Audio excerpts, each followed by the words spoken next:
Good morning students.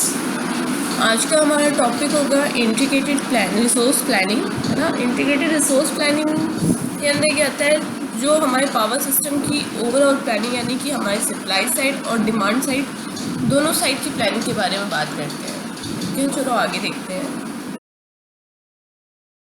तो देखो, integrated resource planning होता क्या है। This is an expect of least cost planning. Least cost planning, जैसे कि नाम से पता चल रहा होगा कि हम ओवरऑल जो भी प्लानिंग करें वो क्या हो, इकोनॉमिक हो। ठीक है, चाहे वो सप्लाई साइड का करें चाहे डिमांड साइड का। और इंटीग्रेटेड वर्ड है, इंटीग्रेटेड का मतलब ही है कि हम सभी चीज़ को मिला करके प्लान कर रहे हैं, यानी कि सप्लाई साइड की भी और डिमांड साइड दोनों साइड की बात करेंगे। ठीक है, तो the utilities have to evaluate all the supply side and demand side options like energy conservation programs, direct load control, interruptible और time of use pricing and system improvement। तो ये सारी जितनी भी यूटिलिटीज़ होती हैं, सप्लाई साइड हो चाहे डिमांड साइड ऑप्शंस, उन सब के बारे में हम क्या करें, बात करें और उसकी प्लानिंग ऐसे करें कि हमारा क्या हो, इकोनॉमिक बने। ओवरऑल सिस्टम हमारा क्या हो, इकोनॉमिक हो। तो उसके लिए मेथड जो यूज़ कर रहे हैं वो क्या है, इंटीग्रेटेड प्लानिंग के अंदर जो हम मेथड यूज़ करते हैं वो लीस्ट कॉस्ट प्लानिंग आता है। ठीक है, चाहे वो सप्लाई साइड हो चाहे डिमांड साइड हो।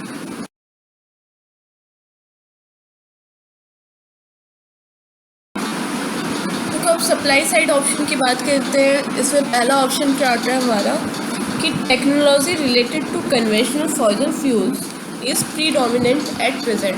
देखो, सप्लाई साइड का मतलब ही क्या है कि हम जो एनर्जी जनरेट कर रहे हैं सप्लाई साइड, है ना, वो हम किसके यूज़ से करते हैं, वो रिसोर्सेज से। ठीक है, जो कि हमें कंबशन में यूज़ होता है।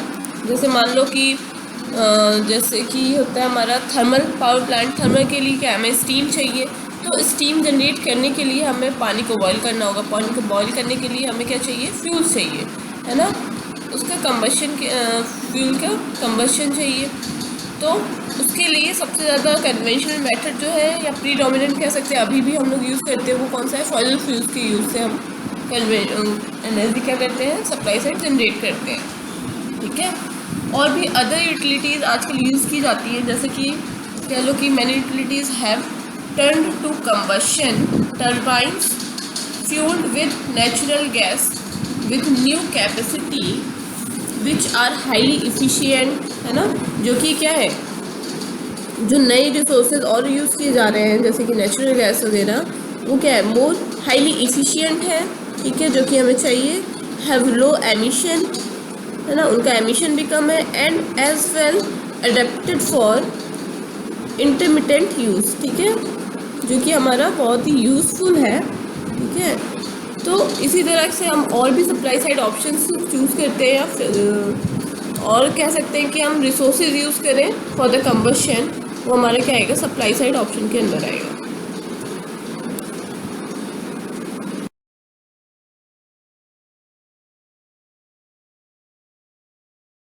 सेकेंड आ जाता है सप्लाई साइड के लिए कि इंक्रीजिंग रोल ऑफ रिन्यूएबल्स। जो रिन्यूएबल्स का रोल है वो इंक्रीज हो रहा है। रिन्यूएबल्स आने से क्या होता है, हमारे फॉसिल फ्यूल्स के कारण जो भी हमारे लॉसेस हो रहे हैं या तो फिर एनवायरनमेंट को हार्म हो रहा है, वो सारे रिड्यूस हो जाते हैं।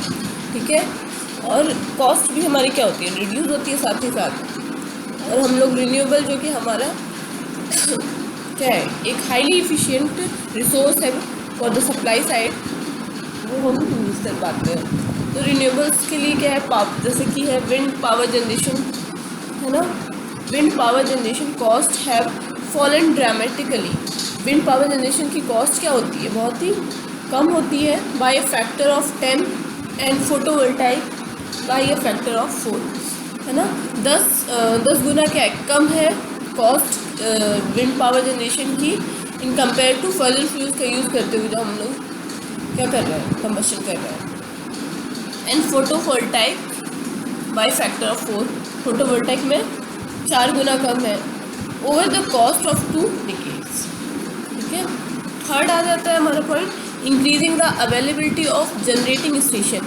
जो हमारे अवेलेबल जनरेटिंग स्टेशन है उसको क्या करते हैं, हम इनकी अवेलेबिलिटी को इंक्रीज़ करें, तब भी हमारा सप्लाई साइड क्या हो जाएगा, ऑप्शंस बढ़ जाएंगे।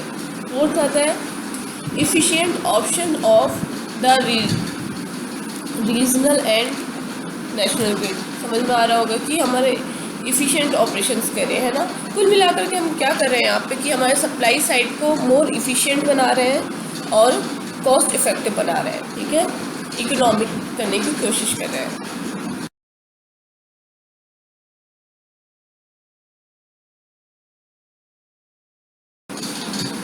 अब नेक्स्ट आ जाता है demand side option. Demand side में देखो क्या होता है, by taking energy conservation measures, है ना, एनर्जी कंजर्वेशन के मेजर्स लेने से हमें क्या पता चल रहा है कि there is a potential of energy saving of the extent of 30% in agriculture pump set,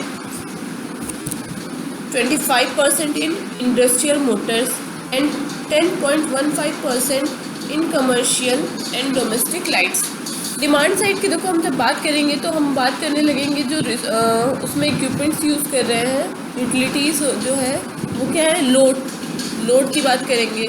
तो जो हम पंप सेट यूज़ करते हैं एग्रीकल्चर के अंदर, उसमें 30% सेविंग हो रही है, एनर्जी सेविंग है, ठीक है। और सेकंड कह रहा है 25% है किसमें, इंडस्ट्रियल मोटर्स में सेविंग है, एनर्जी सेविंग, ठीक है। 10.15% है कमर्शियल्स में एंड डोमेस्टिक लाइट्स। ये सारे हम लोड्स की बात करने लगेंगे यहाँ पे कि कितना एनर्जी हम सेव कर सकते हैं डिमांड साइड में, ठीक है, जो लोड कनेक्टेड है उसके थ्रू। सेकेंड आ जाता है minimum consumer power factor of not less than 0.95 lagging should be mandatory. तो जो हम कस्टमर साइड जो लोड कनेक्टेड है उन सबका पावर फैक्टर कितना होना चाहिए, कम से कम हमारा 0.95 लैगिंग पे होना ज़रूरी है, ठीक है, ताकि लॉसेस क्या हो, रिड्यूस हो सके और हमारा इफेक्टिव पावर क्या है, सप्लाई हो।